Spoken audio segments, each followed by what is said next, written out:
And you should see comments. And up here is going to be how many people are watching. Okay. Yeah. So keep an eye on that. Oh wait. 7. So I'm gonna start talking a little bit.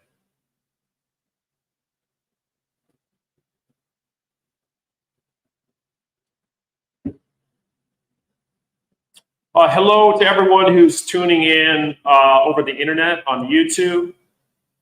We are turning on the stream now. It's 2 p.m. Pacific Standard Time, but we're going to start the actual ceremony at 2:30.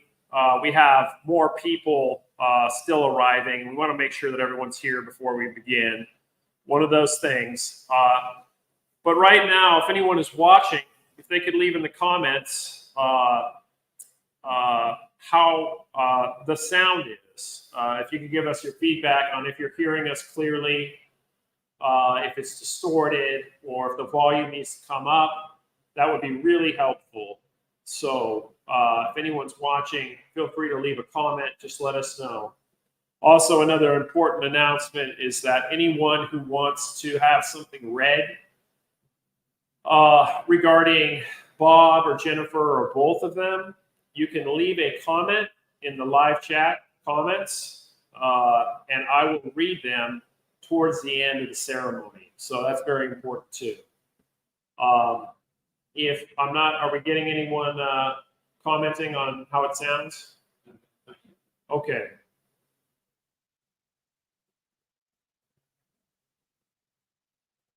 Um, 44?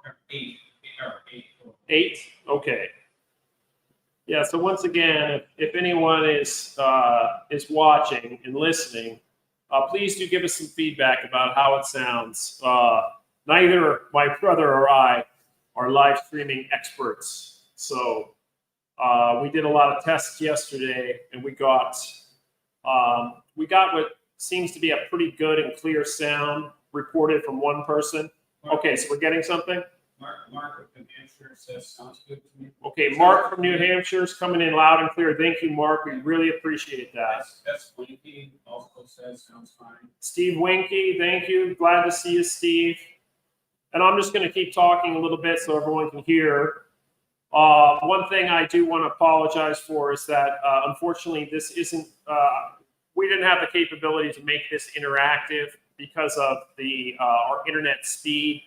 I would love to put you up on the screen and let you talk, but we're just not there with internet speed and technical know-how. But certainly, I'm going to read everything that you guys put in there. It'll take as long as we need to. We're just so glad that you guys are watching and tuning in and listening. It's really important, and I'm just. So I have a lot of gratitude for all of you who are here and watching. So we appreciate it. And Brent, is anyone else commenting about sound? So far, it's just Mark and Steve. Mark and Steve. Okay. We have 10 viewers now. 10 viewers. Okay. And we'll be checking in, every. Like I said, we'll probably everybody's fashionably late. And that's not everybody, but a lot of people, so that's okay. Yeah, there's everybody's getting to meet each other, and that was my error in haven't planned a lot of these things, so I should have started at 2 and started the ceremony at 3. But we'll get it. We'll do our best here, so we appreciate it. Another thumbs up. For me. Okay, thumbs up for my brother.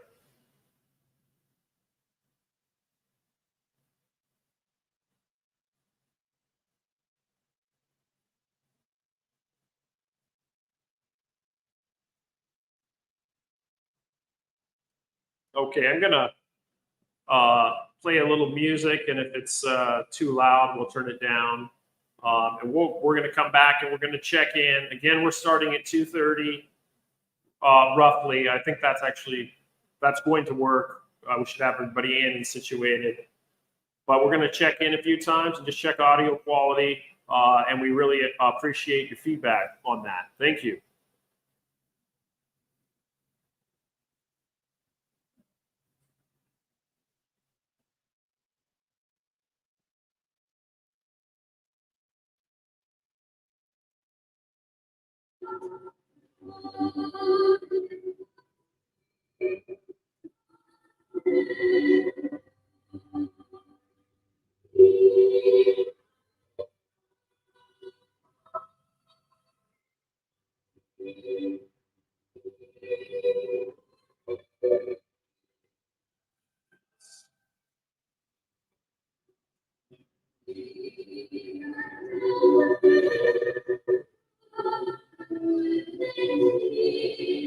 That is such good news.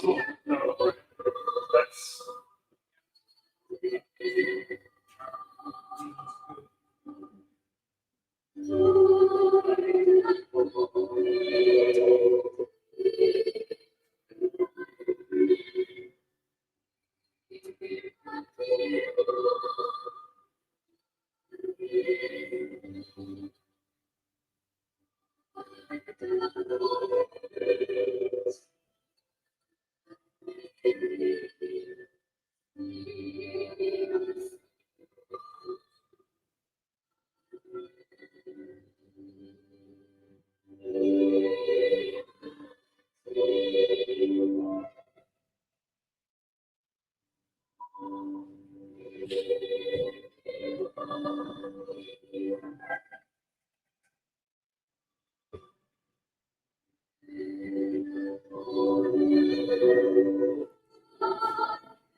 Yeah.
Yeah, absolutely.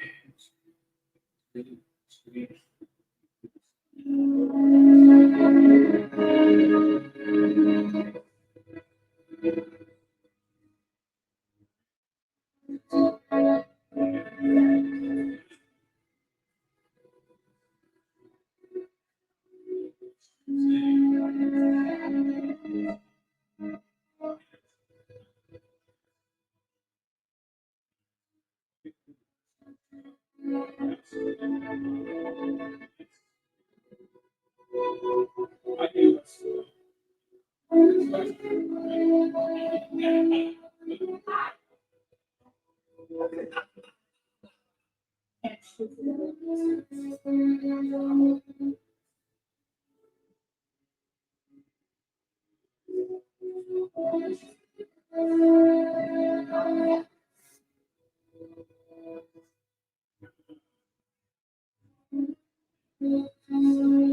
Well,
Your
sister.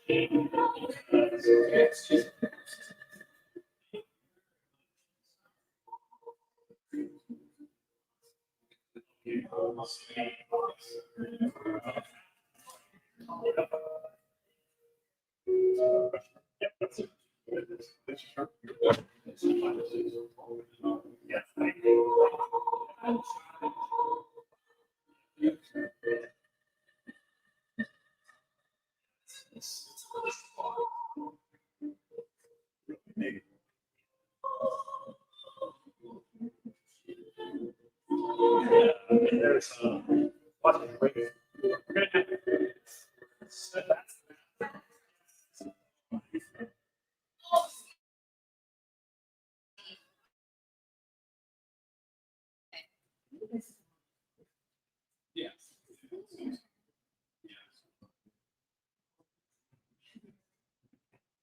Oh. Oh. Yeah.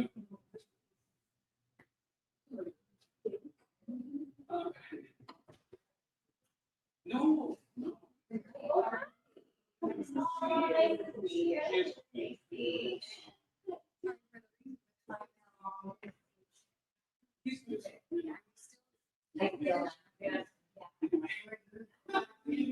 He's got a trouble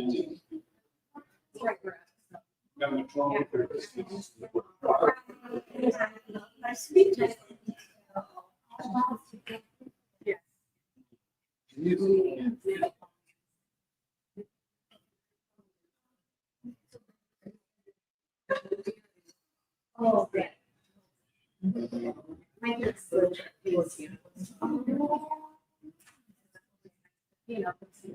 yeah. Okay. Yeah. Oh, okay. Okay, bye.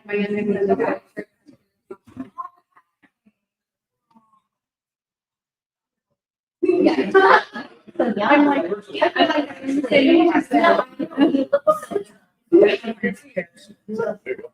oh, thank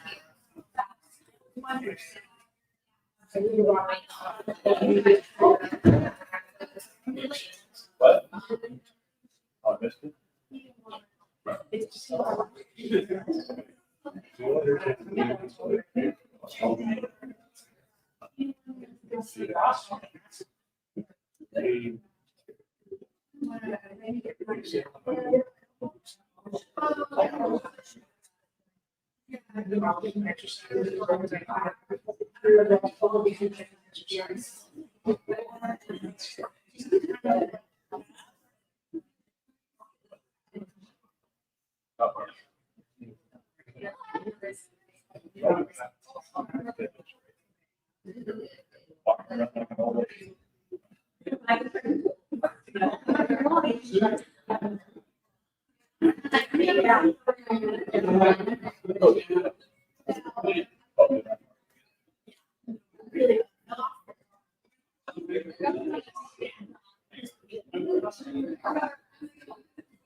Yeah.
Yeah. Is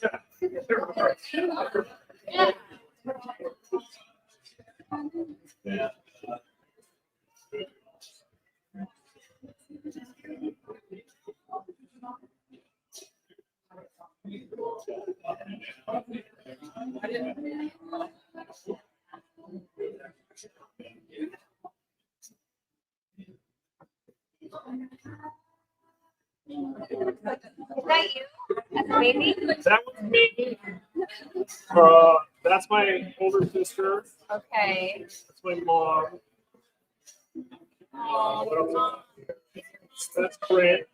Your mom's still alive? Yeah, she was in Wisconsin. Okay.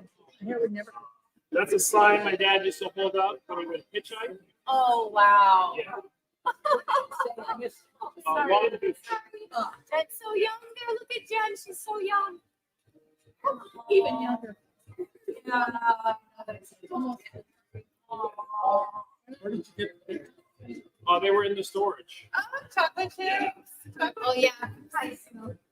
Yeah.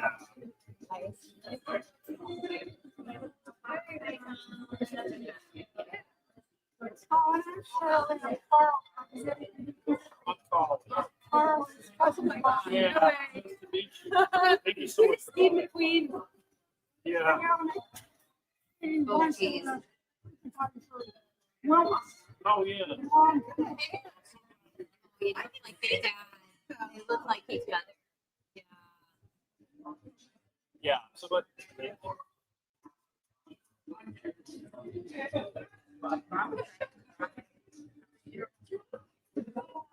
I didn't know he grew up there. Aw, look at her.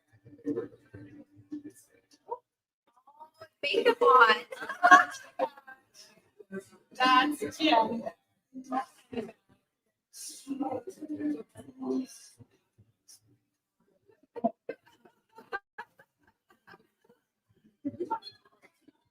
Yeah.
I'm sorry, you guys. I have to disconnect this for a second to get it to work right, so I apologize. But I'll turn it back on in a second.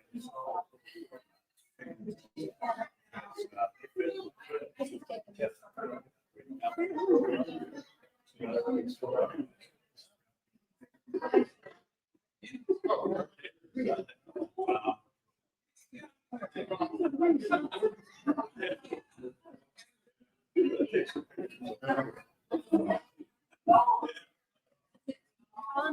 really lovely. Oh, thank you very So much. lovely. Thank you. We put a lot of work into I it. can tell. Yeah, and hopefully we'll have a good, presentation for you as well. Yeah, thank you. Though.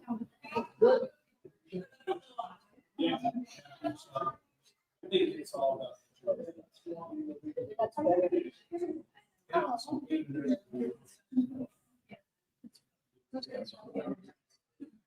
Have a nice place. Thank you. I'm happy for you. Thank you very much. I really appreciate that.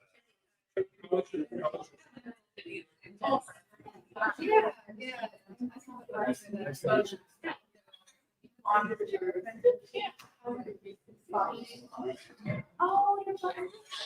Yeah. Okay.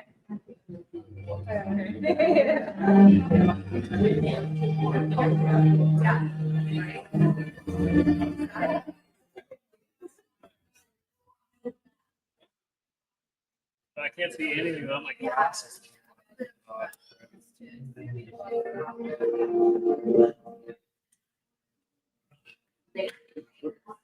Yeah, I made it.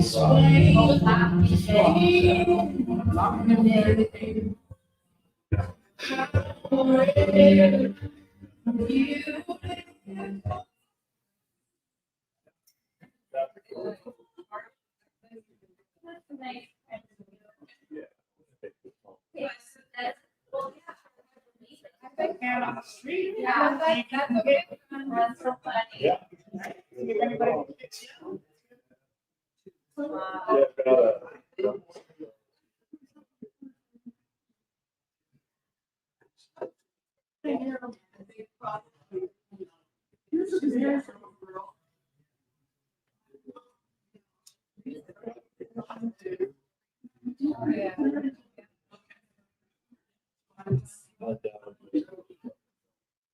He posed for a figure on the side. It's whole- Yeah, that's like that.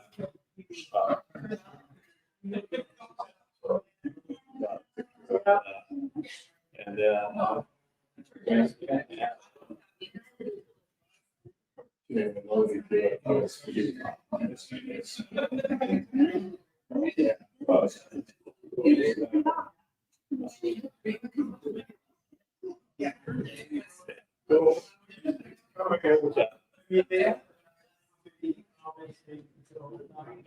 They're not.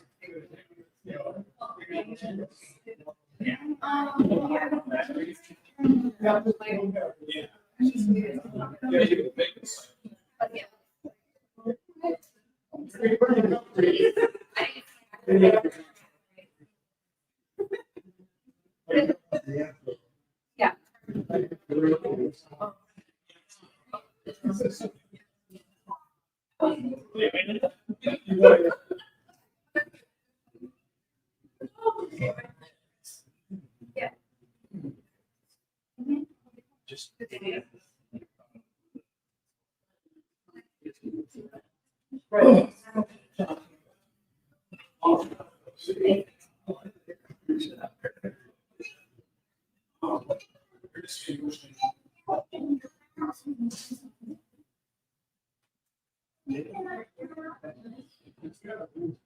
Okay, I think we'll begin.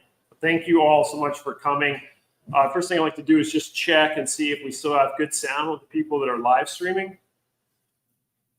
So if you could just let us know periodically if it sounds good. We, my brother and myself are not expert live streamers. So we put a lot of work into this. We had to make a trip to Best Buy last night at the last minute. We think we got it pretty good, but if there's a problem with the sound, just let us know. And thank you all for being here. Everyone who showed up, everybody who's watching, to pay tribute to Bob and to Jennifer, who we know in the Wheeler family as Katy. And I'm going to use the names interchangeably throughout this ceremony. And I think with that, we'll begin. This is fairly informal. There's going to be some readings from people who knew and loved Bob and Katy. And we're going to make sure that everybody gets a chance to talk, including the people that are online. But to begin, I made a little montage of Bob and Katy's life before they met. And when they came together, and that's one thing I would like to say just briefly before we start, is that this has been very hard for myself and for my family. But when they left a storage unit full of their precious possessions, the things that were most important to them. And I made several attempts to go through it before I had the strength to go through it completely. But it contains photos of my dad's life and photos of Katy's life. Then I organized them chronologically. And as I laid them out and looked at it, I got to see this really beautiful story of two people and the trajectory their lives took and where they intersected. And that's what I tried to represent in this room today, is my dad from his birth and Katy from her birth. There were as early of pictures as I could get of her youth, and so that's what it shows here. Is just this progression of them coming together in unity, and so that's what I'm trying to demonstrate today. And that's what this montage is about. So Amanda, if you wouldn't mind getting the lights.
It's hard for me to go. Start before how life carries on and the same, even after the storm. Listen, what you explain in how live you live. To even see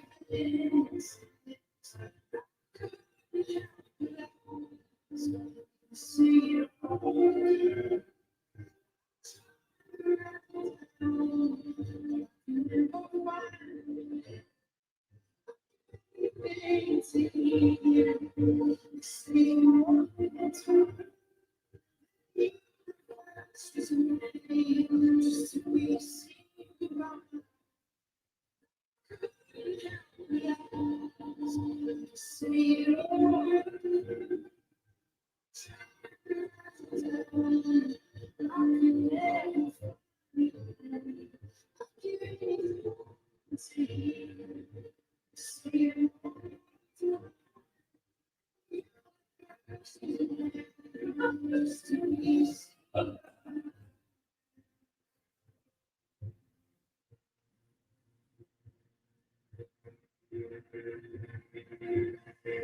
The shore is right. I'll explain the infinite empowering, beautiful, joy, the weeks with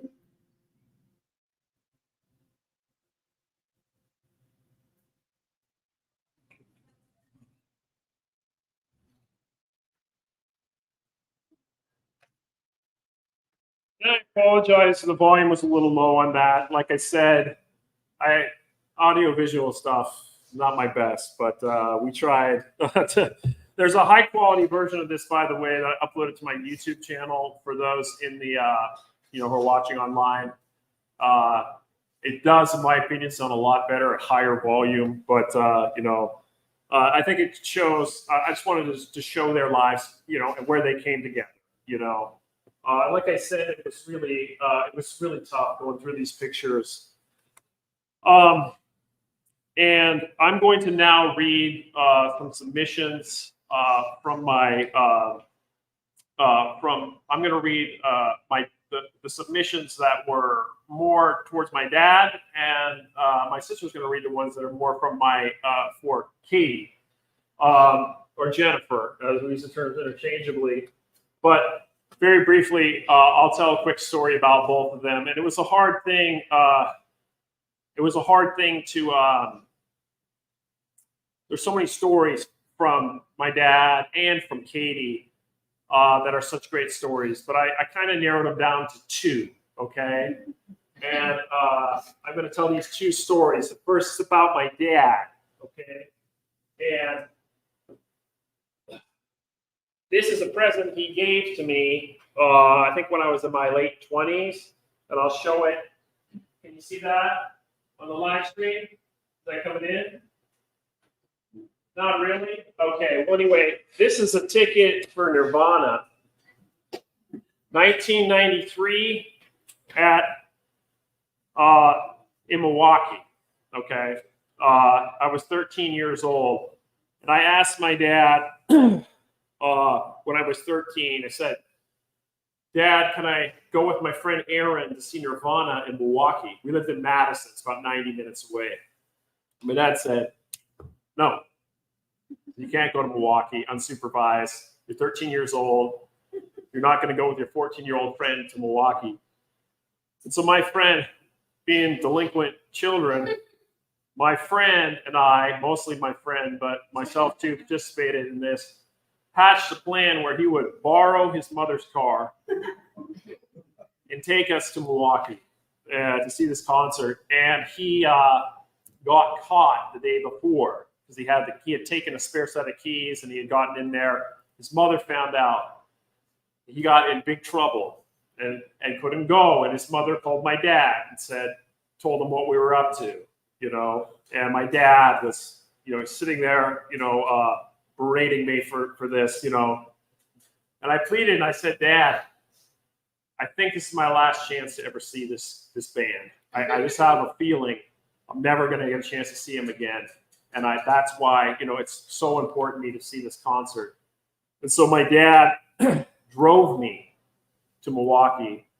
He took Aaron's ticket and we saw Nirvana together. My, 50-something-year-old dad and me. And they started playing and I ran down and jumped into the mosh pit at 13 years old. And I'm dancing around. I look up and I see my dad. He's standing up there and people are bumping into him and he's standing there stoically. I'll never forget this guy wearing a dress with purple hair kept pushing my dad. And then I saw my dad at one point, he went like this and he just sent this guy flying. He's getting really into the spirit of things. He wasn't going to be like pushed around. And I was like, that's my dad, And that's just one of the many stories of my dad that I have, But the important thing of that is that, he understood that it was important to me and he did that for me, This other story is this picture right here, which is, maybe I'll pass it around. But this is Katy, and this is me, and we're at the Grand Canyon. But I'm going to pass it around so you can all look at that. But you you've got to see the expression on her face. That's a Katy expression, not amused. Okay? And what happened is my dad and Katy discovered the Grand Canyon, and they began going there every year and hiking down to the bottom and camping.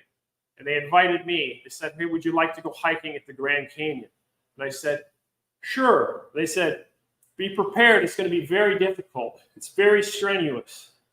And you've got to wear the right clothes. And they had all this REI, the breakaway pants, the little cap, And me being 28 and being an arborist, tree climber who thought a lot of himself, I said, in the tree industry, there's two categories. There's the arborist who climbs the trees, and there's the ground man who drags the brush.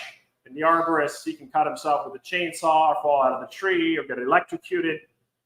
I did that job.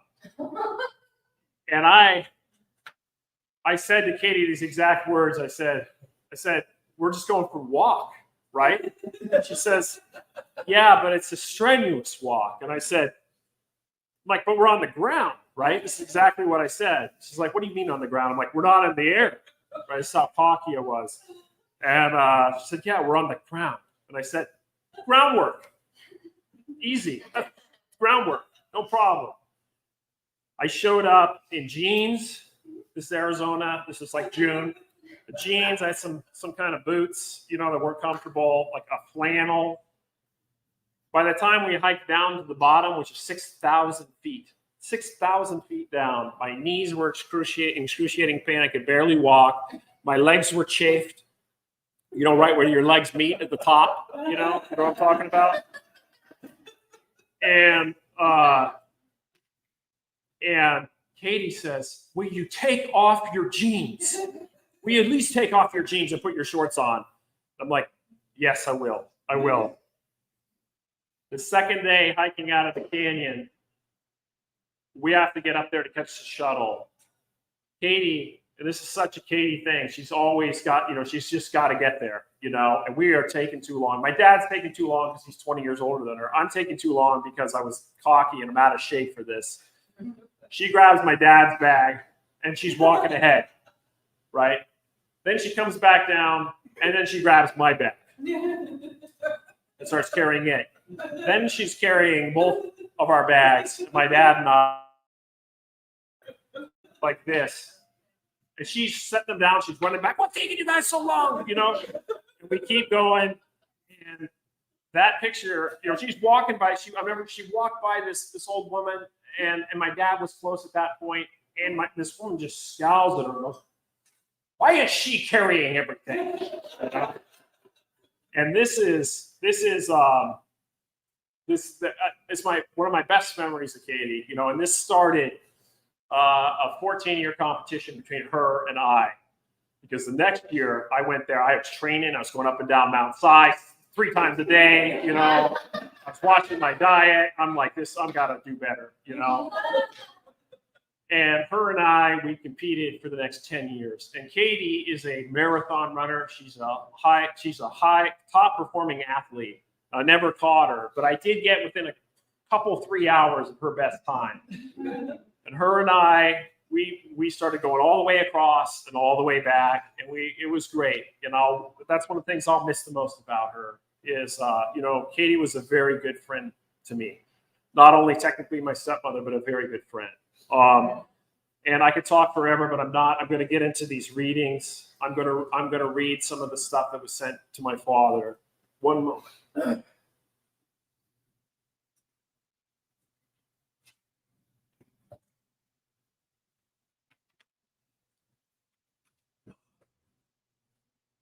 Okay, I got to find my glasses. All right.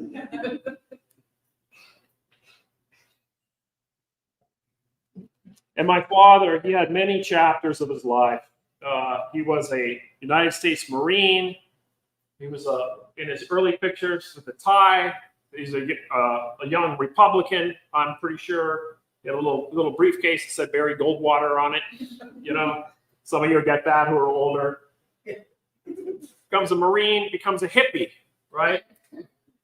Spends 10 years in odd jobs, riding motorcycles, working as a janitor, becomes a bus driver, goes to school,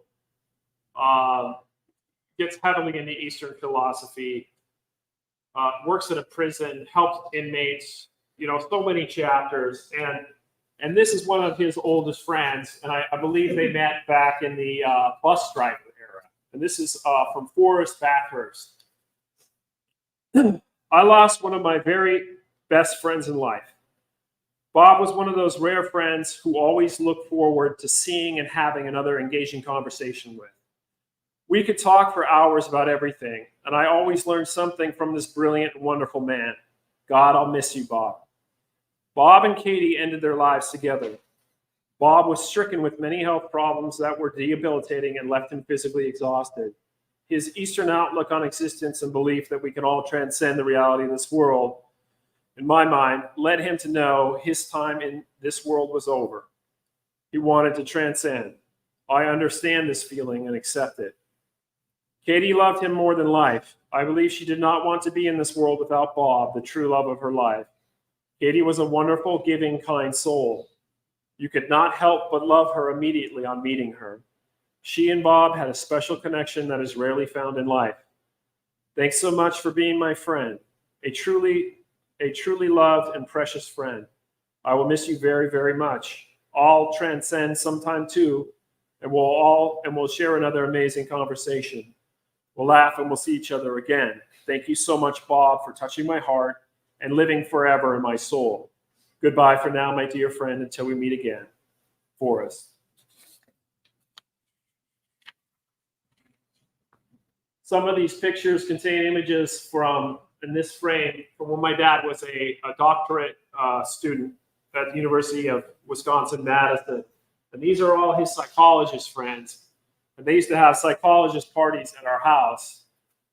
And these are some of my fondest memories of growing up. These people were always extremely funny. I even got to go in and do experiments where they put electrodes on my head and asked me questions and measured my response.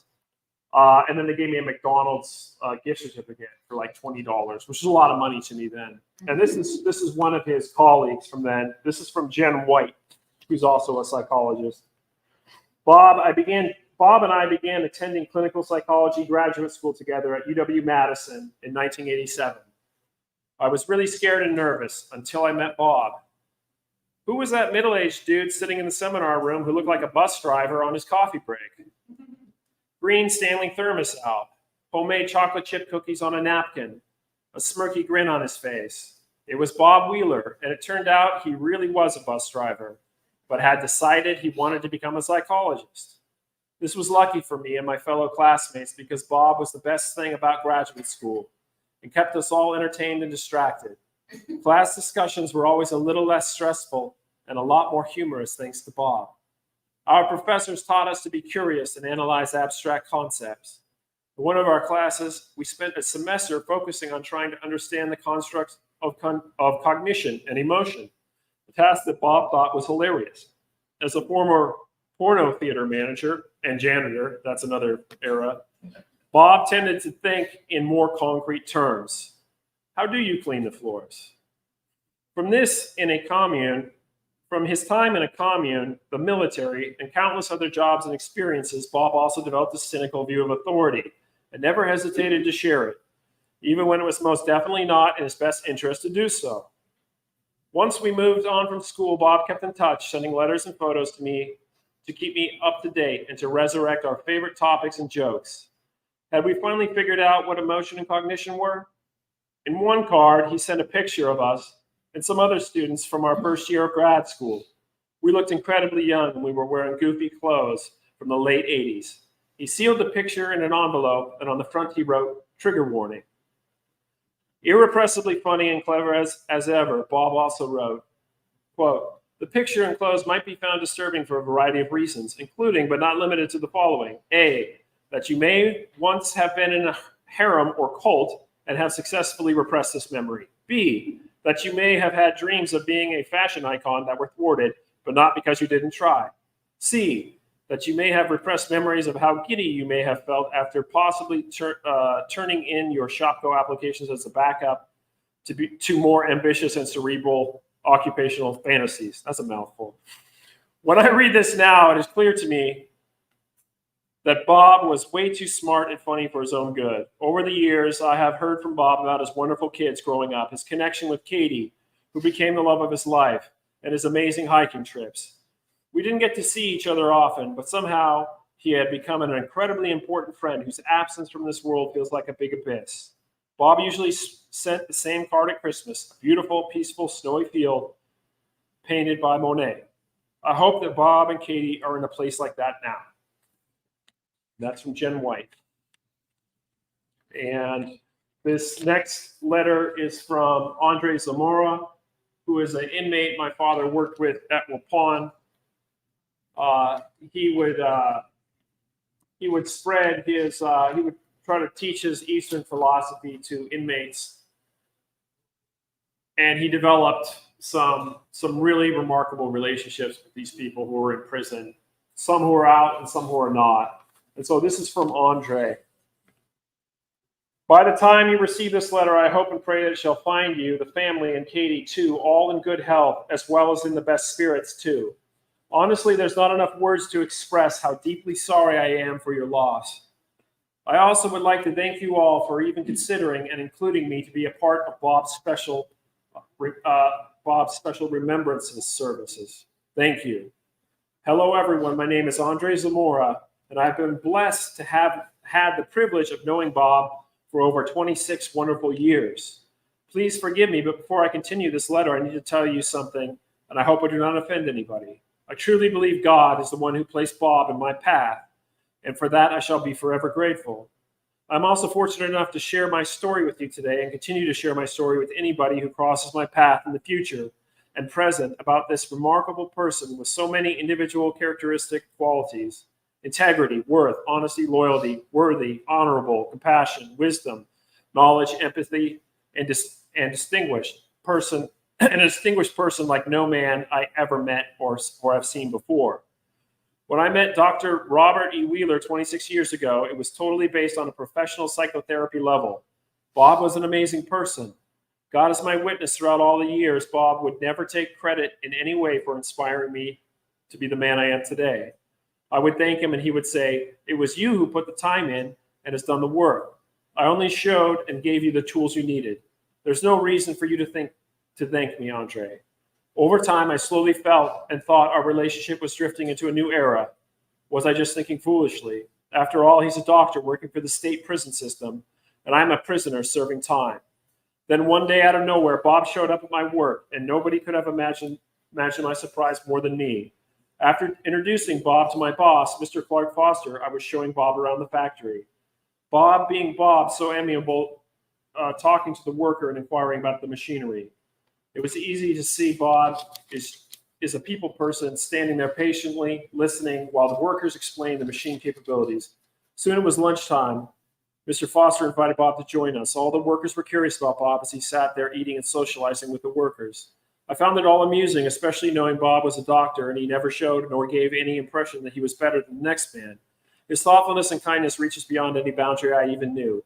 Like the time I had a cast on my leg and I was aware Bob was coming to see me, so I prepared in advance some snack goodies by breaking and slicing the snacks into small pieces and sticking a toothpick in each one of the following items: Swiss rolls, honey bun, glazed donut stick, fudge bar, and nutty bar. I had a good rapport with the sergeant housing unit. However, to my surprise, he allowed Bob to enter my cell while keeping the cell door open, and he left us alone and went back to his work situation. I offered Bob some goodies, but he declined, saying he does not eat this kind of food because he knows it tastes too good, and he's watching his weight. I said, "Just have a couple of pieces." After a few, Bob said, "Boy, this really tasted good." His reply made me laugh, and I was able to see he did not really eat junk food. I know I had a cup of Taster Choice coffee, and I gave Bob a styrofoam cup, but to be honest, I cannot remember if Bob had a cup of coffee or water. What I remember about that day was we had a nice time just enjoying each other's company and shooting the shit that day. I have so many wonderful memories of Bob. Our visits at Waupun prison were 2 to 4 hours, and there was always something to talk about. It may be worldwide views, life in general, sports teams, vacations, cooking out, and spending time with family and friends. Our favorite food there was microwave butter popcorn, 2 bags visited. Yummy, yummy. Here at Oshkosh Prison, our visits are 4 hours, and they have a restaurant here, and Bob's favorite food was hot dogs. Bob did not always have hot dogs because it depends on the meal that day.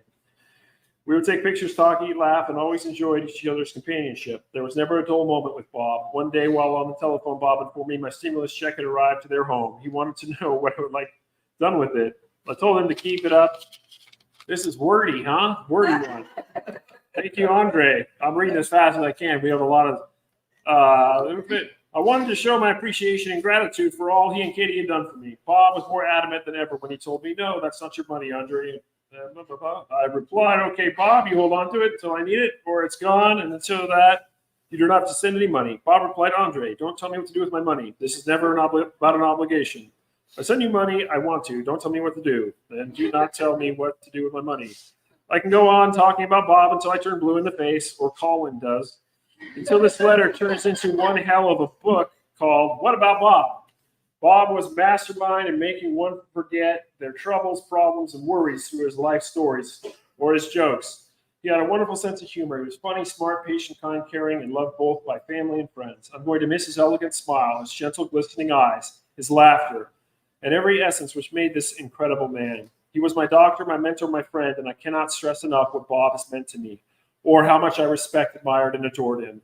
Thinking about Bob, I could not help thinking about Katy as well. The greatest gift they both have shown and given me throughout the years has been unconditional love. I will be forever indebted to them. I still find it inconceivable to believe I will never see him or hear his voice again. Once his existence is now a phantom, which I now look forward to. I miss you, my friend, and you will always have a special place within my heart. I'm looking forward to seeing you again. Love always, Andre. And I have one more here. And this is a poem. This is from another inmate my dad worked with. This is a poem by Leo Marx. The life I have is all that I have, and the life I have is yours. The love that I have of the life that I have is yours and yours and yours. A sleep I shall have, a rest I shall have, yet death will be but a pause. For the peace of my years and the long green grass will be yours and yours and yours. And quote from Steve. Bob, thank you for guiding my path in life and for leading me out of the darkness and into the light, discovering my authentic self. Thank you also for the unyielding love that you gave, and for how it allowed me to find my own sense of peace in this life. I will see you always in the long blades of green grass, now and forever. Your friend and student, Steve. And that is the submissions I had. Actually, one more that was sent by email.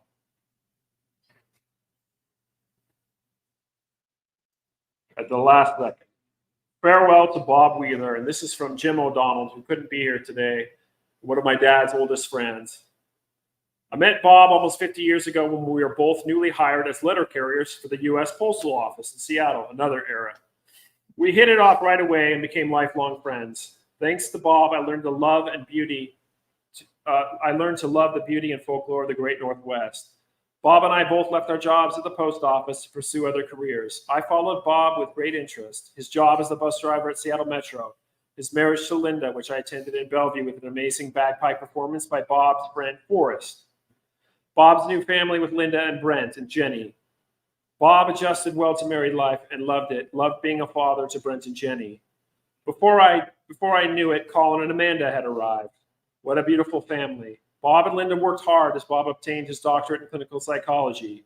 His job at Waupun Prison as a clinical psychiatrist provided Bob with many interesting tales to tell his friends. Bob always had stories about his children. He was proud of their accomplishments. Colin and his successful business, Amanda and her beautiful daughter, Bob's grandchild, Brent and his medical career, and admiration of how Brent could come up with practical solutions to many of life's problems. Bob's final years were spent with Katy and his love of the open road. Sarah and I always look forward to Bob's visits to our home in the SPOMO. Don't know what that is. He always had new stories to tell us and pictures to show us. We will miss having Bob sit with us at the dining room table, having dinner and great conversation. So Bob, travel on. We will miss you in Walnut Creek. May you continue to have happy trails. And that's all I've got for now. at the end, we'll read if there's any more from Bob. But I'd like to invite my little sister Amanda up. She's going to read what we've got for Jen's friends. Okay, yeah, this is from Tom Connolly, and then you can read what you've got, Tom. Yeah. Great. Hi. Oh. Hi guys. Thanks for coming and attending online as well. So this is from Tom Connolly for Jennifer. I first met Jen on a treadmill at a Nautilus in the Berkshires.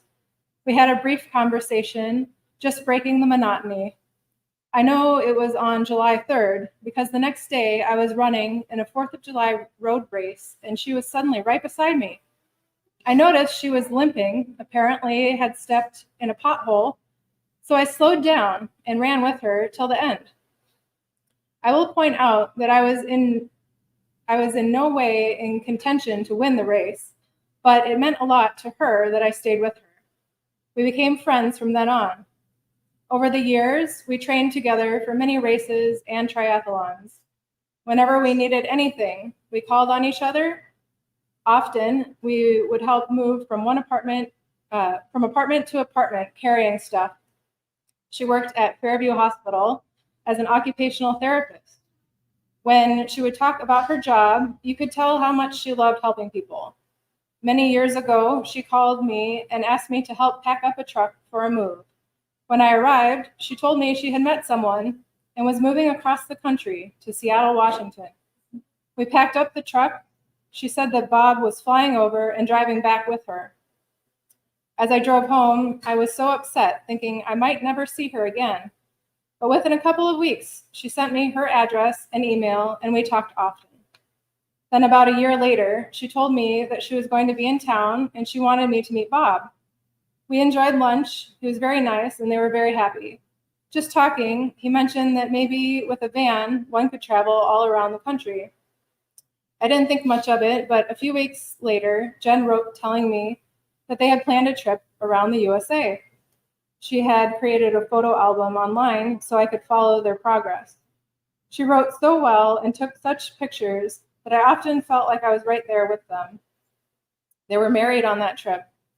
Whenever she was in town, we would get together to walk or have lunch. I saw her the last time for lunch. She had found a way to live and work in a national park. She was so excited. I will forever miss you, my love, Jen. And then an email from her brother. Just a second here. Her brother, Tom. I'm Jen's brother and Bob's brother-in-law. They were family, and I loved them both. I want to read something I wrote this morning. I hope you won't mind that it is somewhat religious. But I try to read a bit of the scriptures each morning and write some thoughts and impressions. What I read this morning coincided with some thoughts I've had about Bob and Jen. Today, I read in a letter that St. Paul wrote to a church in Corinth, Greece, that he had begged God to relieve some infirmity he had. He didn't say what it was, but instead of relief, he heard God speak to him.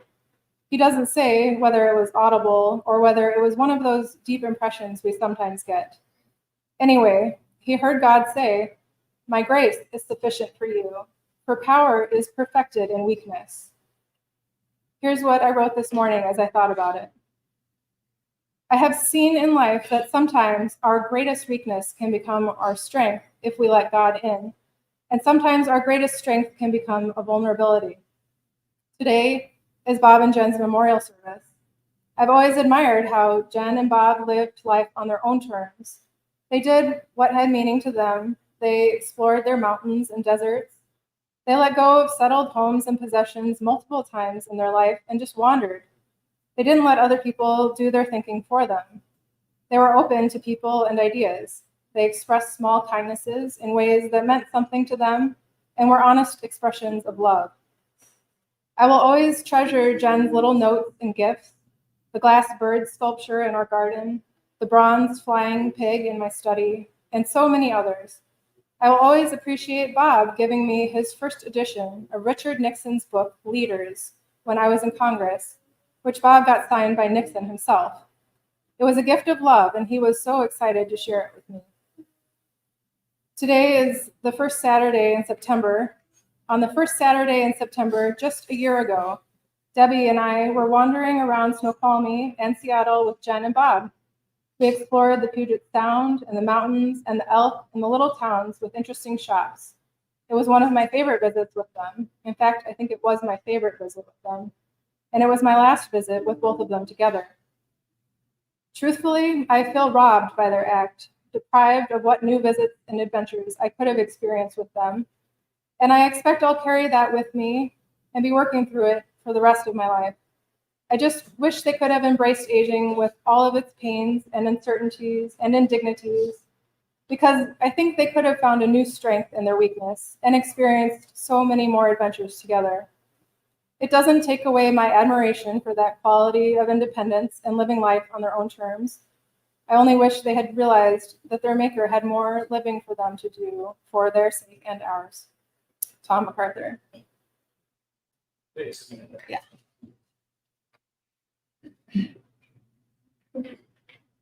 And at this time, I'd like to welcome anyone up who wants to share a story about Bob or Katy. And I guess I'll go back and forth. And if you have a story about both of them, that's fine too. Let's start with a Katy story, though, if that's all right. And then we'll go to our Jennifer story. And we'll go to a Bob story. So you'll be next, Brent. You're both. Okay, go ahead. And you're under no pressure to come up here, but if you'd like to, you're welcome. Just do it one at a time. Hi, everyone. My name is Brent. Ron and Amanda, my brother and sister. Usually I wing this kind of stuff, and so if I revert to this, just to understand. So I met Dad, Robert, when I was 7, and he married my mother, and I considered him my dad from that point forward. And something I can say about him, this validated my brother and sister, is he always had my back. He always was proud of us. And Greg, you're somewhere out there, you know this story, but a good example of how he had my back. I had kind of a rough go at it in high school, and I dealt with some bullies and resulted in a fight. And next thing I know, I'm in the principal's office. I've got Dad next to me, and then the kid I got in a fight with is across the table with his dad, and the principal's over here. And the principal was talking about how serious the incident was, and it was. Thank God nobody was seriously hurt. But the principal was giving me a lecture, and my dad kind of interjected, and he said, well, you know, Brent's been taking a lot of crap from kids lately, and I'm proud that he stuck up for himself. And I just thought, I was floored, because I thought I was in like major trouble, and by all rights I deserved to be. And I knew I messed up. Fighting's not the answer to anything. And but he just said, that he was proud that I stuck to myself. And I got a week suspension, but it was great. So yeah, it was great, and it kind of was right there by winter break, so it was kind of nice having those 3 weeks off. It was, yeah. And the other things like pursuit of nursing school, and when I completed that, how proud he was of that. And he really helped coach me through the state interview process, which, of course, at that time, he had a lot of experience working with the state, with Waupun. And he used to tell me, he used to say, Brent, the state of Wisconsin, they offer jobs to those who otherwise maybe wouldn't have a job. I just laughed, because it's sort of, it was sort of a joke. But yeah, he did coach me on how to interview for that, and I got it. And I've been there for 10 years, and almost 10 years, and I love it. hard, but yeah, he, other memories, stuff that comes back, in the summers, Orcas Island, and I know some of you guys have been up there, and we'd just be a whole group of us getting together at this family cabin, and he would just, it was quite a, thing, Con, and you were there too, and many great summers up there. And then in the wintertime, and you guys may be a little too young to remember this, but we would have these winter trips up to Snoqualmie Pass, and we would bring the toboggans. And there, these, if you know what a toboggan is, it's a wood curved deal, and you'd sit on it and had no steering. It was scary as hell because you'd end up going down the hill. But yeah, we would. And I remember vividly listening to Van Morrison on the way up to Snoqualmie Pass. I think Brown Eyed Girl comes to mind, and a couple others. But yeah, so there's just some good memories there. But just the fact that we always had our backs, I think it says a lot.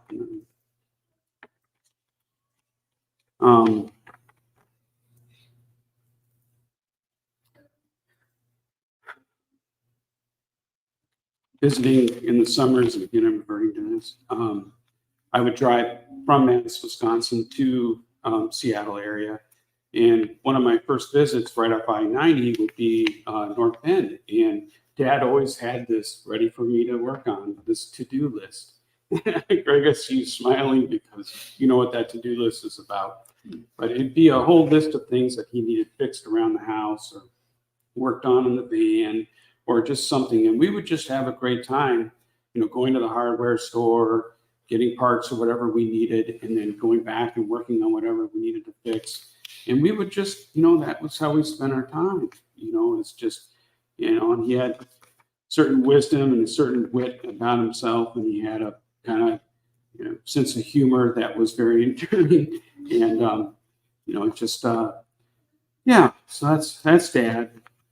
And, talking about Katy, and I'll refer to her as Katy, she was always so warm and inviting, and she had hospitality. She made sure that everything was covered. When I'd come to visit, she would always ask, is there anything else that you think you might need or you would like to eat?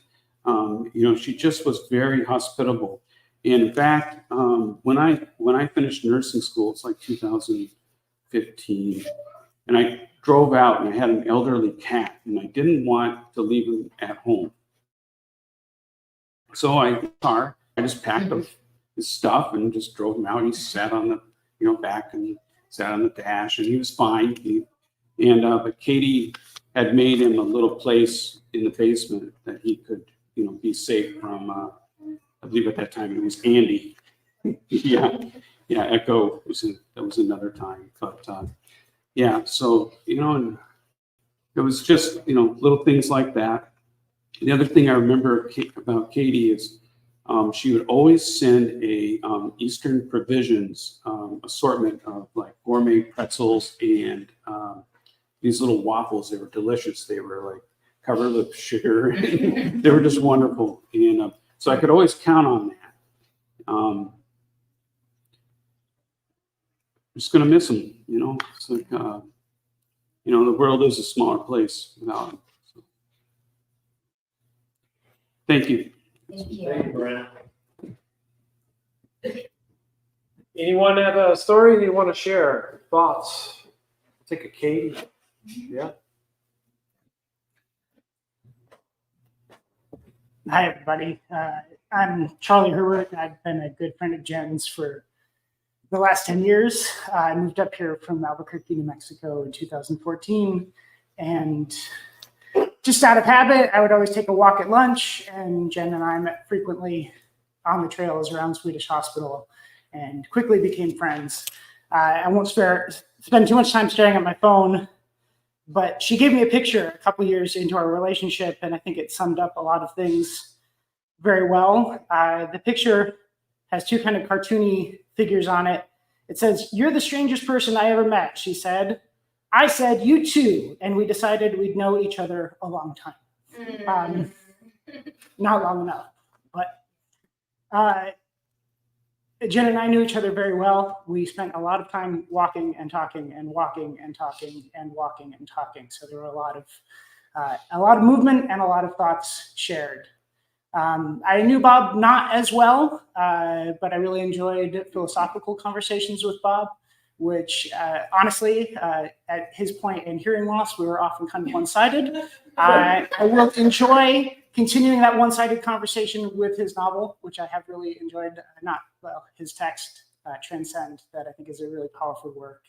And I'm really glad that he left us with that. And again, I will keep arguing with the book about as effectively as I was able to argue with Bob about any differences I had in his ideas. But Jen and I talked a lot, and I was like, what do we talk about? You know, often when we're left with a loss like this, we're trying to remember, like, how was all that time spent? Like, how could 10 years have gone by? And there were a lot of things. We talked about books. We talked about music. We talked about patients and difficult conversations we might have with patients. I've been left with some difficult conversations with some of the patients that we shared. And I think we're all grieving that loss in our own way. But one of the things we talked about a lot, and Stacy knows this, was words and what words were the best words for the right situation. And sometimes that'd be about patients, like, how am I going to tell the patient this? And other times it was just like, hey, what's the difference between these two words? And two came to mind, finished versus done. And what's the difference? And when would you use one versus the other? And, you know, I feel like in some ways my time with Jen might be done, but it's not finished. It is not finished, and it will never be. And I think one of the things that I will miss the most is she always accused me of being very good with words, but I don't think she knew how much being able to have those conversations helped me to find the right words. And I feel like now I'll never know the right words. There are none. So thank you all. Thank you, Charlie.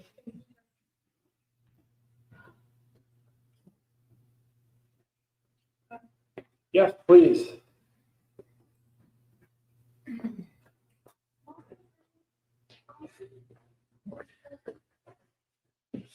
I'm Sue, and this is my husband, Tom, and we have known Jenny Max. And I started working with her at Swedish and Ballard, and we would co-treat patients together. I'm a PT, she's an OT, and we would, so it's been over 20 years because there were times when I was pregnant with my daughter who just turned 20. We'd be co-treating, and I'd be squatting down, and I was just all big, and I fell backwards, and she'd help me up, and then someone would have an episode of pooping or this and that, and she would handle it. She handled everything. She handled everything, and she was so good at helping everyone with everything. She helped me with both my parents and their bathing, and she could just read my mind. And the room next to me where I work now, and she retired, it's still empty because no one can fill her shoes. So I do have a funny, cute story about, I called her Jenny Mac or J Mac and Bob. And so she loved to give people rides to the airport. And so one year we were going to the airport over spring break, which is Easter. And we weren't going to be able to hide our Easter eggs. So Tom and I made like 75 plastic Easter eggs with candy in it. And she and Bob came over while we were gone, and they hid all these eggs so that when we came back, our kids would know the Easter Bunny had been there. And they were so good at it. They had a great time, and they were so good at it. They put stuff places we would never put these eggs. So we were finding eggs 6 months later, and it became this thing where it'd be like, and they didn't know we weren't eating those Honey Nut Cheerios, right? So we still to this day will always think about them related to Easter eggs, Easter, and candy, and we're still yelling out "found one" and thinking of Jenny Mac and Bob. Thank you. Thank you so much.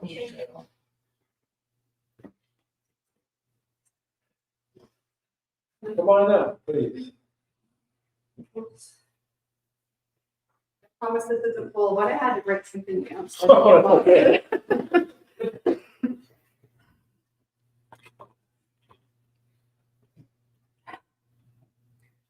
Can't even say my name. My name is Stacy, and I first met Jen in 2011 when we both started working at the rehab department in Swedish Squad. We started out by walking at lunch. And anybody that knows Jen, once you do something once, you have to do it all the time. So we walked every day at lunch, and we had so many conversations about everything, just like Charlie said. Eventually, Charlie came and joined our group, and we had a lot of conversations about done and finished. And I can't even tell you. If people knew what we talked about, they'd think we were crazy. The story that I want to share includes both of them. In 2017, I went through a divorce, which was the most horrible thing in my life. Jen was there. I needed a place to live, and I knew Bob about this much. Bob said, "Come over. We have a room. We have space. There's a separate entrance." So I said, "Thank you. I'm very thankful for that." So the day that I was packing to get ready to go, I told Jen, of course, I don't need help. I just need to be alone. So I was at home, walking around my house, trying to figure out how I pack half the house. I don't know what to pack. I had boxes. I was walking around doing the worst thing possible, picking up pictures, and I just crying and crying. And my doorbell rang. Opened the door and Jen was there. I didn't want her there, but she was there. I needed her. She hugged me. She let me cry. She took me to the kitchen, and she just took control. She said, "Okay, here's a box. You put everything on the island that you want, and I'm packing it up." I could never find anything when I moved because it was so crazy, but I just took stuff out and I set it, she wrapped it, she packed it, we boxed it up. I wanted to take some Christmas stuff with me, but it was over the garage. And I had to have a ladder, I couldn't get to it. And I said, "Oh, I can't do it right now, I can't deal with it." And she knew how much it was very important to me. And she got the ladder and she said, "Nope. We're getting up there. We're getting those Christmas things you want." And she crawled up the ladder and hauled them down to me. And I can't even tell you. I just can't tell you how thankful I am for her. Oh, sorry. I moved about 2 blocks away in an apartment. And so every Wednesday night after I moved out, we would have dinner together, Jen, Bob, and I. We all had different dietary restrictions, so we ate dinner in conjunction with each other. We like to joke because Jen would have her hot salad, I would have my meal, and Bob would have his. And Bob and I had great conversations, and Jen loved it when I came over because she could walk away, go bake cookies, and Bob and I could just talk, and I just loved listening to Bob, and then we would sit down and watch TV and eat the cookies on the couch. And I just want to express to you, there's not a day that goes by, not one day that I won't think of Jen. Whether it's dragonflies, whether it's cookies, whether it's the words finished and done, the gifts around my house, I see her everywhere, pictures, gifts. If you don't mind, I'd like to share a poem that I found that makes me think of Bob and Jennifer and their love for people. Okay. This poem is by Merritt Malloy, and it says, "When I die, give what's left to me away to children and old men that wait to die. And if you need to cry, cry for your brother. Walk the street beside you, and when you need me, put your arms around anyone and give to them what you need to give to me. I want to leave you something better than words or sounds. Look for me in the people I've known or loved. And if you cannot give me away, at least let me live in your eyes and not on your mind. You can love me most by letting hands touch hands, letting bodies touch bodies, and by letting go of children that need to be free. Love does not die, people do. So when all that's left of me is love, give it away.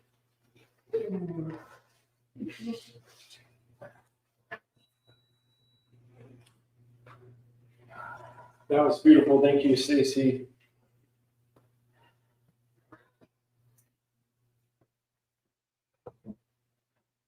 Anyone else? We're going to take as much time as we need. Yeah, Darren, please.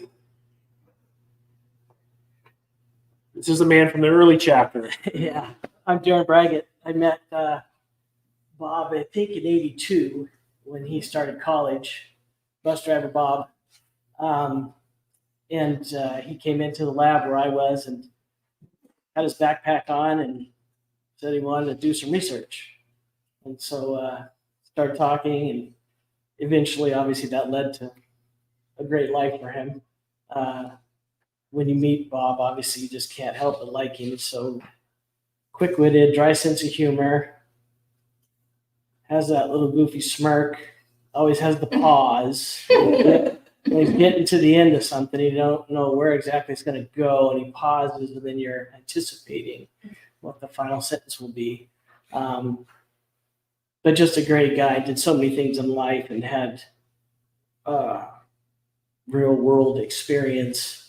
And I live in Montana now, and he would stop and see me, spend a little time there, and his travels to Madison and whatnot. And we great conversations around the table, dinner, like you said, and we'd always reminisce about all the stories he had from driving the bus in Seattle. My gosh, that would have been enough. That career would have been enough for anybody. But yeah, and then he met Katy, and she was just absolutely wonderful, delightful woman. So really enjoyed them and their friendship, and gonna miss them terribly. We'll all live on with their memories. Thank you, Darren.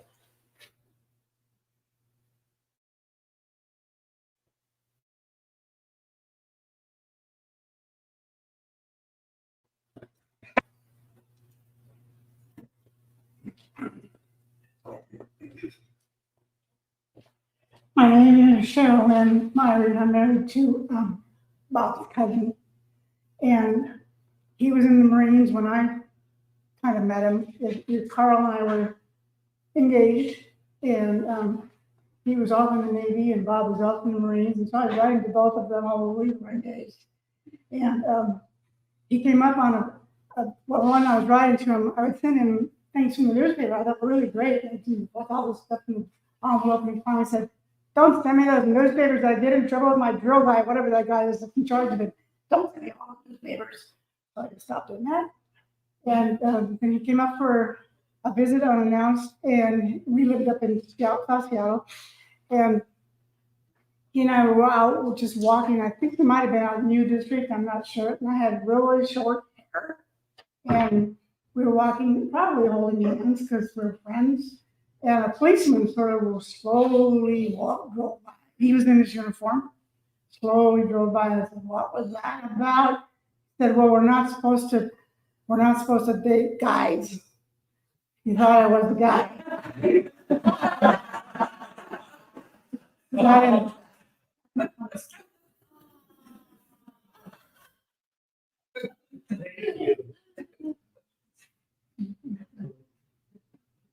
Anybody else?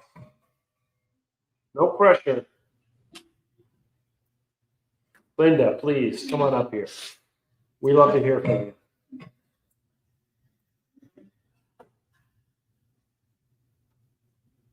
Take your time. so hard. I know it is.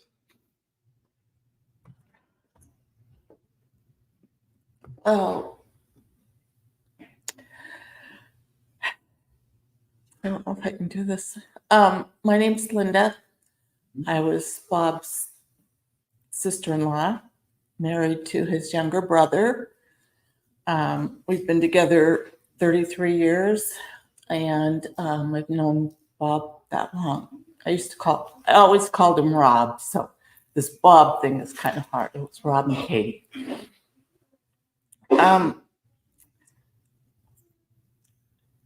There's so many memories. There's so many stories.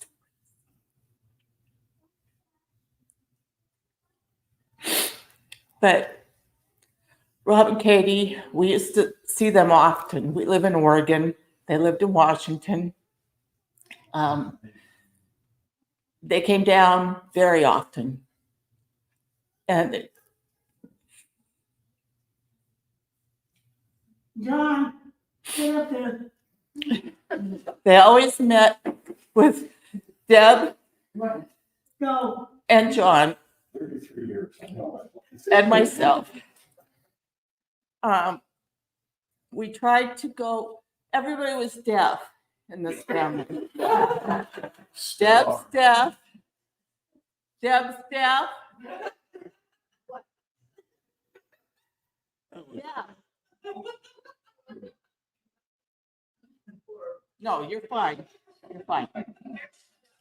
John's deaf. You can come up, yes. No. Okay. And so meeting in restaurants just didn't happen very often towards the end, like the last 15 years, maybe 20. And so we would meet at places like hospitals to visit. Katy would be working and we'd go to Swedish Hospital and we go into Rob would say, we got a great place to visit, okay? And so we'd go into the hospital lunchroom or whatever, wherever it was quiet and we could talk. That's when we went up to Washington to visit with them. When they came down, we would meet at malls that were deserted. And there's a lot of places now that have malls that are deserted, and one of them's in Beaverton. And it was right next door to Powell's bookstore. Now, we used to go to meet at Powell's downtown, but then it got too congested and too hard. So we started meeting, and we would go into these areas that were roped off, and we would take the rope and we'd move tables and chairs in there and rope it off. And security would come by, and they'd come over and they would say, I was the only one that could hear. They would say, what are you doing? You're not supposed to be in there. And I would get up and I'd go over and I'd say, my brother-in-law's here from Washington. My sister-in-law and my husband, they're all deaf. They cannot hear. So we need a quiet place to talk. And they, sure, stay as long as you want. It's great. And so this happened a lot. And the last time that we got together, Katy and I always left the three siblings alone so that they could have their time. Deb and John and Rob would talk. You know, we'd go into Powell's and look at stuff. She was always picking up greeting cards. She always had a special person that this would be perfect for. And it was so awesome to get her opinion on books because we like to read the same thing. And so I would maybe pick up a couple books while we're in there. Katy would look at the cards. Maybe she got a book. The last time we were together, she was so excited. She goes, watch this. And she picks up her phone. And she goes, hey, Rob, it's me. We're about done. So I just thought I'd let you know that we're going to be on our way in a couple of minutes to join you guys back at the table. And she goes, I can talk into my phone now, and it converts the words to Rob because he's getting so damn hard of hearing. Even if I call him, he's not going to be able to understand it. And I go, that's great, Katy. That's great. And she goes, we even do this at home. When he's upstairs and I'm downstairs, or I'm in the kitchen and he's in the living room watching television, I just talk into my phone. She goes, it works great. It is absolutely amazing. I thought, well, cool, you know? So we get back to the table. Katy ended up having to go to the bathroom. She had asked the officer for the code to the bathroom so that she could go in. And I'm sitting there, and Rob shows me the phone. And he goes, Katy talks into her phone now. But between her accent, her lisp, and her talking so fast, this is what I get. Do you understand what she said? And I'm looking at the translation. And I go, no. And he goes, it's okay, don't tell her. She thinks this is great. That was last time that we saw Katy. Thank you, Linda. You're welcome. You stay up there. Yes.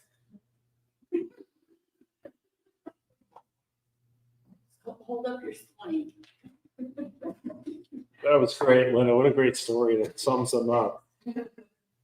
Anyone else want to share something before we check on the chat? No pressure. No pressure, you guys. Amanda? Okay. Do we have any messages? There were a couple. Yeah. Okay, I'm gonna see if I can pull them up on my phone.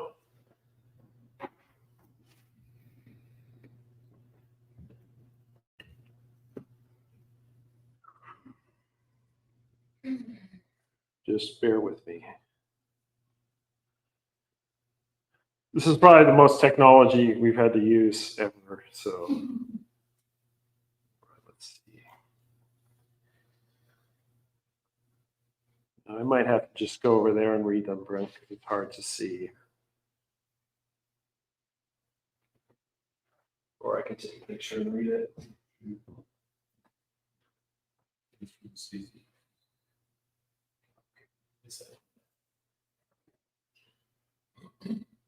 Yeah, there's from.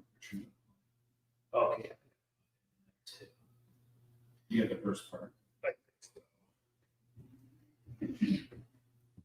And I'm broadcasting it all behind me as well. So.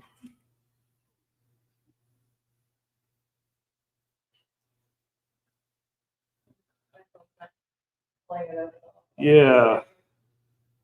Okay, this is from Stacy Doses. I hope I'm pronouncing that correctly. Bob taught me the importance of self-care and living life on your own terms. I absolutely admire his commitment to adventure and experiencing life in fullest. And Richard LaCroix sadly couldn't be here today. Again, one of his older friends, a bus driver friend, who I have a great story about, but that's for later. I'm happy to have known them. Great people, always treated me well. My father will always love them. Much love, Colin and Amanda. I wish we could have been there. Dad is watching. He says hello, Colin. He wishes he could be there, but at least he can watch live. Thank you for the invite. Yeah, and that's it. Okay. Well, yeah, that's about all we've got. And to close this thing, if you'll indulge me, I'll just read. I'm going to read. I found this as I was digging through their boxes of stuff. I found so many great artifacts from their lives. And sorry, bear with me here.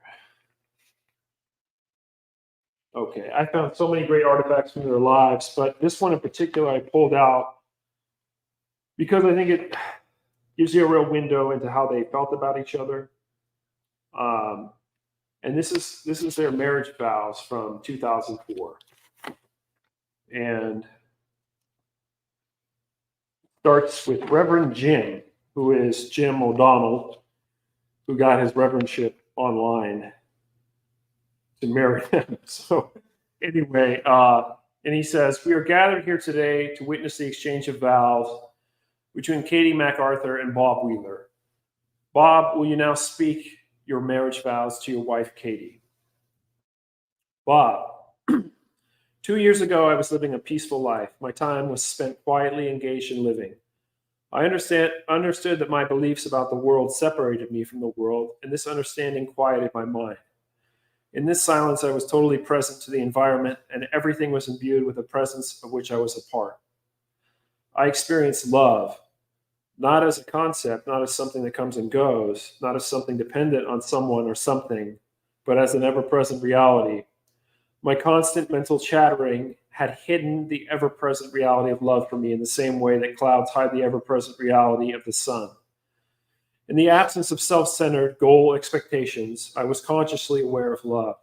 I found that people usually did not see the love they were surrounded in, as almost invariably, their immediate perceptions, which is where love is to be discovered, were left behind as they got caught up in their cognitive reactions of interpretation, judgment, comparison, and belief. They lived in their minds, comparing and contrasting events in the world, feeling happy or sad, depending on whether life was unfolding according to their mind's hopes or fears. It was at this point in my life that I was on vacation to Arizona and found myself on a jeep touring ancient Indian ruins. Katy, who I had yet to meet, ended up beside me on the tour. During the tour, we happened to glance at each other. Today is the second anniversary of that glance that occurred on June 15, 2002. It was no ordinary glance. The two of us, at that moment, had the good fortune to look at each other while free from mental activity. Absent of thought, but awake in presence, we glanced at each other. In absence of separation caused by identification with mental activity, we realized we were one. We found ourselves in the presence of love. We realized we were, quite literally, in love, immersed in it like a fish in water. So I guess you could say it was first sight. Is love at first sight. And we have found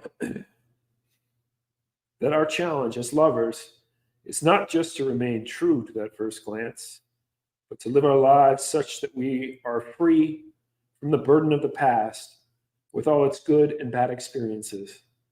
Then that first glance is always new. It is none other than eternally present love, the background upon which our lives unfold. That background becomes the foreground whenever we let go of the endless, often meaningless chatter of the mind to once again find ourselves present to that love which can then live through us. My marriage vow, therefore, is to be attentive. In attentiveness, there is silence, and in silence, there is presence. And in presence, love shines, illuminating a world unfolding free of judgmental chatter of mind. In that attentiveness, my relationship to Katy will be one of love and listening and availability. Reverend Jim. Katy, will you now speak your marriage vow to your husband, Bob? Katy, my marriage vow is to be attentive. In attentiveness, there is silence, and in silence, there is presence. And in presence, love shines, illuminating a world unfolding free of judgmental chatter of mind. In that attentiveness, my relationship to Bob will be one of love and listening and availability. Reverend Jim to the groom. Do you take Katy as your wedded wife? If so, answer, I do. Bob, I do. Do you take Bob as your wedded husband? If so, answer, I do. I do. Reverend Jim, what token of devotion do you offer to your beloved? Reverend James, gives the ring. Jim says, these rings are a symbol of unity. These lives are joined in one unbroken circle. Wherever Bob and Katy go, in silence, they return to one another in the togetherness of love. These rings on their fingers symbolize the spirit of love. Hands Bob ring, who puts it on Katy's finger. Hands Katy ring, who puts it on Bob's finger. Reverend Jim states, I pronounce you man and wife. You may kiss the bride. And I just wanted to share that with you because I think it sums up how Katy and Bob, my dad, felt about each other. And we'll close in just a moment. I just want to, if you'll indulge me, I'll tell you one last story about my father and Katy very briefly. And then I'll end with a prayer, which you don't have to participate in if you don't want to. But my father and I, as most fathers and sons, don't agree about everything. And we've had some fierce arguments throughout the years. And I don't understand God's plan for the world and how things go. But I feel like my grandfather, my father, and myself, and our whole family are part of God's plan. And so in that sense, I feel like I'm trying to listen to God's plan in my life. And my father and I had a falling out a couple of years ago over a disagreement with how COVID should be handled. And I'm not going to make a political statement right now. We had a huge falling out, and I didn't talk to them for a while. And I had to change some things in my life, and I had to find meaning in my life. And for me, that meant converting to Catholicism. And I went to my dad's house to make amends, which I was able to do by the power of God, by the grace of God. And I said to my father, I said, I'm so sorry I distanced myself from you. We don't see eye to eye. That's okay. I love you. Mm-hmm. And I was able to make that amends and spend time with him for those last couple of years. We got to hike the Grand Canyon again, twice. And I said, Dad, and a father saying to his son, you look up to your father, and when you disagree with your father, it's very challenging.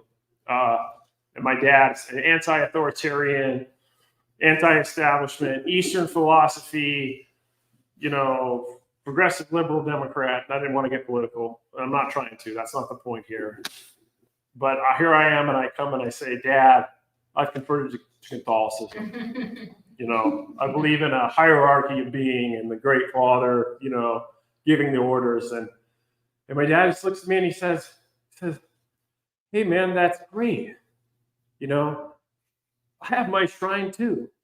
He says that I have, people think I got my shrine and people think it's crazy, but I have my shrine, And Katy says, oh, that's so great. The Catholic Church has so much going for it.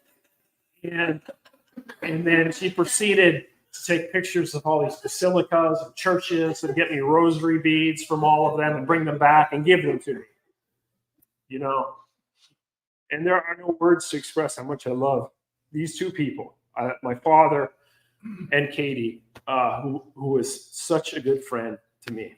And if you'll permit me, I'm gonna say a prayer for my faith to close this. And regardless of your religious beliefs, if you would all please, when you get some time alone and some silence, just say a prayer for the souls of my father and of Jennifer or Catherine MacArthur, wherever they may be. Eternal rest grant upon them, O Lord, and let perpetual light shine upon them. May their souls and the souls of all the faithful departed, through the mercy of God, rest in peace. Amen. In the name of the Father, and the Son, and the Holy Spirit. And I thank you all so much for coming here tonight, today, and I invite you to join us to have food and to tell more stories. And so thank you. Thank you.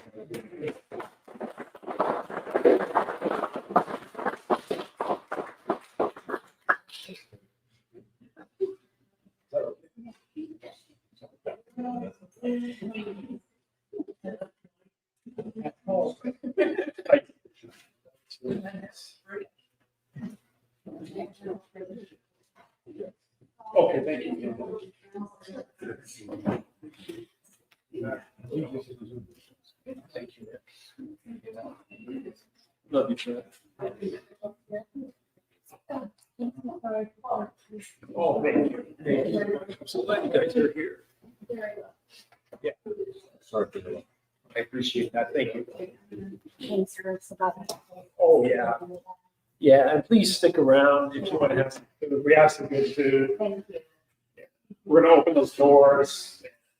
Nice to see. Yeah.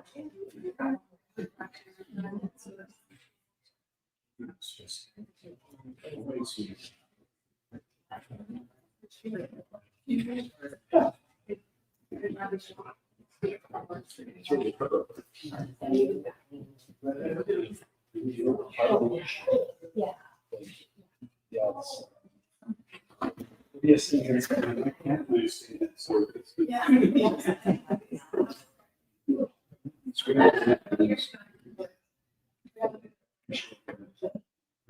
And please stick around. My husband, he dropped me off these weeks. Oh.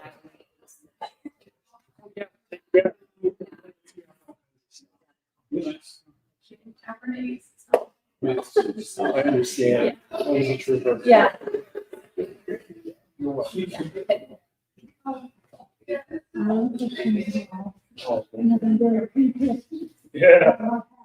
Yeah. Yeah. Yeah. Where? Yeah. Merciful. Merciful. Thank you for coming. Please stick around and get some food. We're gonna open these doors, and actually, it's pretty nice here. Like these doors, they open.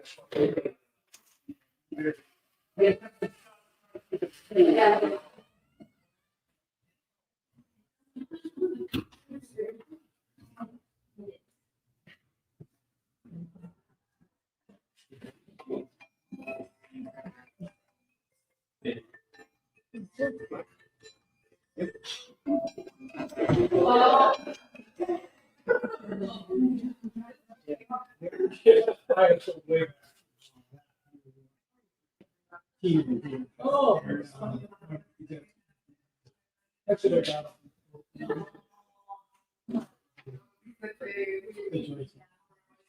Yeah, you can come.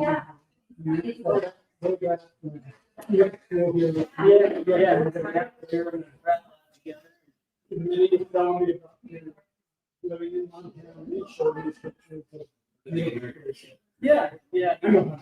All right, yeah. Bob and I didn't have a lot in common. Yeah. I knew you, your place. Yeah. It's good. Are you post retirement? Yeah, yeah. No. They should. Oh. But hopefully in the next 2 years. Yeah, I mean, he also really paid importance on conflicts. And I came to realize that the older we got, he would be constantly expecting himself. Even my person, and he was always the one who would call me and say, daytime. And I know we did that with other things too. You included. Yeah. Oh, yeah. I know. Text me or call me.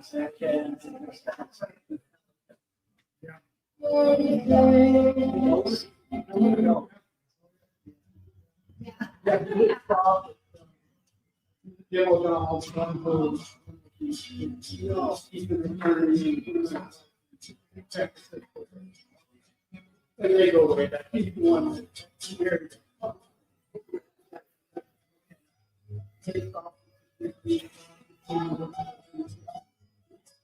Yeah.